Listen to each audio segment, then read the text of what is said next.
Good morning from sunny South Texas. This is your old boy Johnny streaming live from the Five Dog Digital Compound. And in today's video, we wanted to discuss backlinking. I've mentioned it several times before and haven't really gone too deep into it. So in this video, we're going to be discussing the top 5 qualities of a good backlink and the top 10 types of backlinks. So grab yourself a coffee, put on your comfortable slippers, and let's dig on in.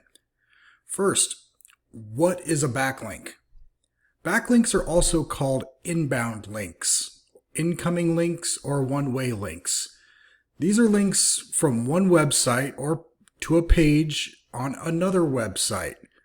Google and other major search engines consider backlinks like votes for specific pages. So pages with a high number of backlinks tend to have high organic search engine rankings. Now, why is backlinks important? Backlinks are basically votes from other websites. It's like a big popularity contest, and whoever has the most popular friends in their circle is popular too. Kind of the same thing. Each of these votes tells search engines this content is valuable, credible, and useful. So the more of these votes you have, the higher your site will rank in Google and, of course, the other search engines that follow in line. Using links in a search engine algorithm is nothing new. In fact, backlinks form the foundation of Google's original algorithm known as PageRank. So this is not a new trick or technique. This is as old as Google. So keep that in mind.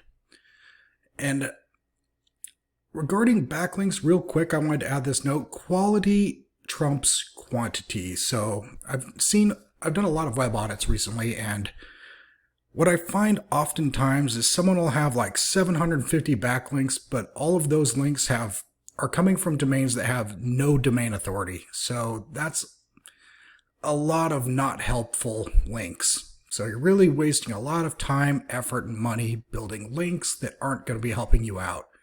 So we're going to dig in a little more about why a good link is a good link and why a bad link's a bad link.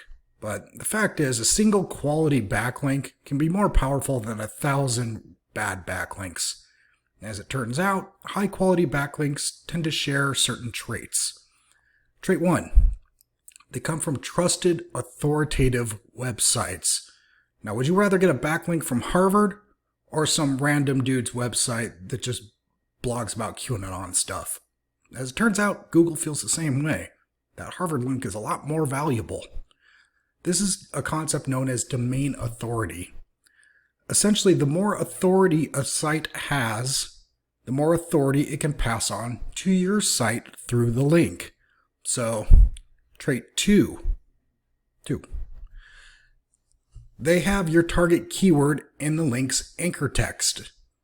Now, a reminder, the anchor text is the visible part of the link. It's generally, you want your links to have an anchor text that includes your target keyword. Your anchor text, that's going to be the hyperlinked portion.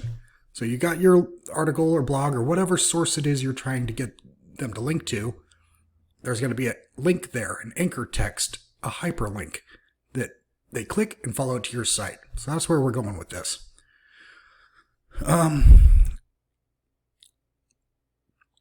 Recently, industry studies have found that a correlation between keyword-rich anchor text and higher rankings for that keyword. Well, that's good to keep in mind, but you don't want to go overboard. Keyword-rich content with lots of anchor text, lots of links going out, has been hit by Google. They actually now have a filter in place in their algorithm called Google Penguin, and it specifically looks for this kind of activity. It's called link stuffing. They don't like it. It just looks spammy, so Google Penguin will come after you, just like Happy Gilmore. Trait 3 of a good link. The site and page linking to you is topically related to your site. Now, when a website links to another website, Google wants to see that there's some kind of relation between the two. It makes sense when you think about it. Landscapers linking to landscape supply products, things like that. Now imagine you just published an article about, let's say, running a marathon. In that case, Google would put much more weight on links from sites about marathons, running, fitness, versus sites about fishing or digital marketing. So you want something related to your niche to link to you. That's going to carry more authority than some rando niche that has nothing to do with you suddenly posting about you. It doesn't look right. It's confusing. It's weird. So moving on. We got number 4. The link is a do follow link. Now, Google and other search engines ignore links with the do not follow tag in the hypertext attached to it. Fortunately, the vast majority of links on the web are do follow, meaning, you can click the hyperlink and follow it straight over to your website. And most links that have the no follow tag aren't that valuable to begin with, so I wouldn't sweat them. For example, there would be things like blog comments, press releases, paid advertisements. They're all going to be marked no follow, but they're not going to carry much domain authority anyway, so who cares? Trait 5. The link is from a domain that hasn't linked to you before. So let's say you get a link from website A, and that's great. All right, cool. Well, let's say website A wants to link to you again, and again, and again, and again. And are the second, third, and fourth links as powerful as the first one? No. As it turns out, links from the same website have diminishing returns. In fact, the number of sites linking to you, not the total number of backlinks, correlated with Google rankings more than any other factor. So, now that we've covered the top 5 attributes of a good link, let's look at some best practices. 1, you want to create a linkable asset. Now, if you want people to link to your website, you need something on your site worth linking to, also known as a linkable asset. A linkable asset could be your blog, a video, a piece of software, a quiz, a survey, basically anything that people want to link to. In most cases, your linkable asset would be an amazing piece of content, which is why search engine optimization and content marketing are so closely tied together, which is why I keep harping on keyword research, working those blogs, creating more content as like one of the 3 main pillars of SEO. So this kind of ties into that. So we're going to be going on to number 2 now. Build backlinks from link roundups. You probably haven't heard this one before. Imagine if people published a blog post with the sole purpose of linking out to quality content. They do. The type of quality content that you publish on your website already. So it would be pretty great, right? Fortunately, it is a real thing, and they're called link roundups. Link roundups are daily, weekly, monthly blog posts that link to outstanding content in your niche. So first, you want to find the link roundups in your niche. Using Google, search terms like your main keyword plus link roundup. That could help. Also, you could pitch your resource. Generally suggest that they include your linkable asset in their roundup. So that's a couple ways you could do that. A third method is using the moving man technique. It's a 3-step process, so follow with me here. First, you want to find websites, resources, businesses that are outdated, rebranded, or have recently changed names. Generally, they're going to leave orphaned pages out there in the system, and there's going to be links going to those. So then you just have to find those sites that are still linking to these outdated resources. And step 3, you email people to let them know that they're linking to something that's out of date. That way, they know that their content needs to be corrected, so you're helping them out. In exchange, they give you a link. Awesome. Number 5, broken link building. This strategy is similar to the moving man method we just talked about. The difference is that with broken link building, you're only looking for pages that have 404 errors. To find these 404 links, you want to focus on resource pages in your niche. So if you're, say, in the fitness industry, you would be looking at Google for like fitness plus resource page, or fitness plus resources, fitness plus links, something along those lines. Now you could email the site owner and ask for a link, but I've found begging doesn't really work very well. So Instead, let the site owner know about any broken links that you find on his site. Help him out first. You may easily find these links on any page. Just use the cool little Chrome extension, Check My Links. It's a free Chrome extension.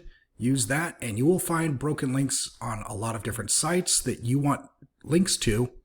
And when you show them how many broken links that they have, they'll be a little more happy to fix those, thankful that you pointed it out to them, and they'll be more amicable about giving you a link on their site as well. So, number 6, guest posting. I've harped on this one a few times. It's because it's good, and it's a win-win for you and the site hosting your guest posts, so it's an easy sell. In fact, when you're first starting out, guest posting is one of the best ways to get links to your site. Quick note here though, make sure to only write guest posts for get quality sites in your niche. It wouldn't make much sense for a therapist to be posting about the new iPhone 3. Whatever they're up to now. 13, 14? I'm an Android guy. How does it work? First, find someone in your industry that writes a lot of guest posts. This is where it gets fun. Next, go to their published guest post and grab the headshot they use in the author bio section. Finally, pop the URL of that screenshot into Google reverse image search. You'll now get a list of places that published guest posts. That's a good one. Number 7, infographics and other visual assets. Do infographics work as well as they used to? Probably not, but they are still an effective link building strategy when optimized with alt text. In fact, when we looked at what types of content generated the most links, infographics are still up there near the top, so it's not dead yet. It is a good, solid technique that you can still utilize. Number 8, submit testimonials. Companies, big and small, love to show off customer testimonials. And you're using a product or service that you love, or at least like, consider sending them a testimonial. To show that you're a real person, they'll often add a link to your website without you even having to ask. That's a little under the radar technique there. Number 9, blogger reviews. If you have a practice, consulting service, if you lecture, or anything of value that you sell, you can easily turn that into dozens of high-quality links. How? By offering your product to the bloggers for free, like the Costco method. You're handing out samples. So you want to find a bunch of bloggers in your niche that might be interested in what you have to offer. If you sell an information product that teaches people how to make their own soap, for example, you'd Google things like soap making, make soap at home, etc. Your results would be a mixed bag of blogs, news reviews, how-to websites, and e-how. Filter out all the garbage from the how-to sites or news sites, and you'll be left with just the list of bloggers. Now, that might be, well, these bloggers might be interested in your offer, so reach out to them, email them offering them a sample for them, and hopefully in exchange they'll leave you a review. Note though, this one's kind of important. You don't want to violate Google's webmaster guidelines. One word of warning. You want to be very careful about the language you use in this strategy. You cannot offer a product in exchange for a review. That kind of quid pro quo is a direct violation of Google's webmaster guidelines. So in that email, just encourage them to enjoy the product, and you would appreciate a review, but don't insinuate that it's a one-for-one. Number 10, link reclamation. Link reclamation is simple. Find mentions of your company that don't link to your site. Use a tool like BuzzSumo or Mention.com to find mentions of your brand online. When you do, you'll get a heads up whenever someone writes about you. Then, step 2 of this check process is check to see whether or not that person mentioned you also linked back to your site, either your homepage, internal page, your blog, whatever. If they link to your site, you're set. If not, move on to step 3. Send them an email saying basically, hey, so-and-so, I want to reach out to you and say thanks for mentioning, your site, your brand, whatever, in this excellent article yesterday. We really, really appreciate it. I'm reaching out today to ask you if you could add a backlink to our site. That way people can easily find us while reading your article. Either way, thanks for the shout out and keep up the great work. Thanks, you and your agency. So that's an easy one. If they're already writing about you, that's a great thing. If they could just swap out your name with a hyperlink of your name so that people can click it and get straight to your site, easy money. Number 11, probably never heard of this one, but check out Haro. Haro. It's short for Help a Reporter Out. It's one of the best ways to get high authority links from news sites. Here's how it works. Sign up to Haro as a source. By the way, I'm going to put links to all these sites I'm referencing down in the comments, so feel free to check out below. And while you're over there, be sure to click that like and subscribe right here to check out more of my original content. So now that I've done a quick plug, sign up to Haro as a source. There's a link down below, and you'll get 3 emails a day from reporters looking for sources. Now, you want to respond with your credentials and some helpful tips. So, say you're a therapist and they're looking for a mental health perspective on a recent event. Maybe it's the latest tragedy of the week, whatever it happens to be, and they want a psychologist to give their 2 cents. You could offer your insights, and if they use that, they could generally drop a good link for you. It's pretty easy. It's really, you're just giving their reporter a quote or whatever they're looking for, and they hook you up with a backlink. That's all there is to it. Number 12, reverse engineer your competitors' links. Every industry has its own set of link building opportunities, so I recommend setting aside some time to reverse engineer your competition. Find those top 3 guys in the map pack, and using tools like SEMrush, Backlink Checker, Majestic.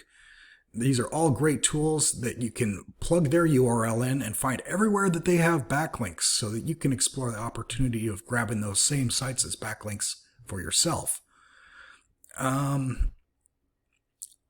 Let's say you run how about for an example? Let's say you run a health and fitness blog. Now, one of your competitors is Nerd Fitness. Well, when I check out that site's link profile on Backlink Checker, I notice that a lot of their links come from various sources, podcasts, guest posts, and a few other websites that are linking back to them, their guest posts. So if they got a guest post there, that means you could probably get a guest post there too. So follow that link back to their site, reach out to their webmaster, show them, maybe ask nicely, add a couple attachments of blogs that you've written and say, hey, I saw that you were hosting this guest post. I'd love it if you could host my guest post as well. This does 2 things. It helps them out because then they have content that they didn't have to churn out themselves. So that helps them with their content strategy. And B, some of that authority from that site hosting the blog gets trickled over to you along with some of the traffic through that link. Plus, the more traffic that comes through that hyperlinked term in your blog, that helps rank that term better because that term is getting a lot of clicks.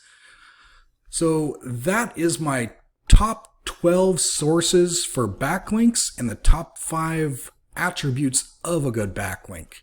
I hope this helps you understand a little bit more about what a backlink is and how it's important to SEO in terms of ranking your website so you get more call volume, more site traffic, more customers, ultimately. So if you have any questions, feel free to reach out to me or DM me in the comments below. And once again, like and subscribe on my YouTube channel for all my latest content. I usually put out 2-3 videos a week talking about all things SEO and web.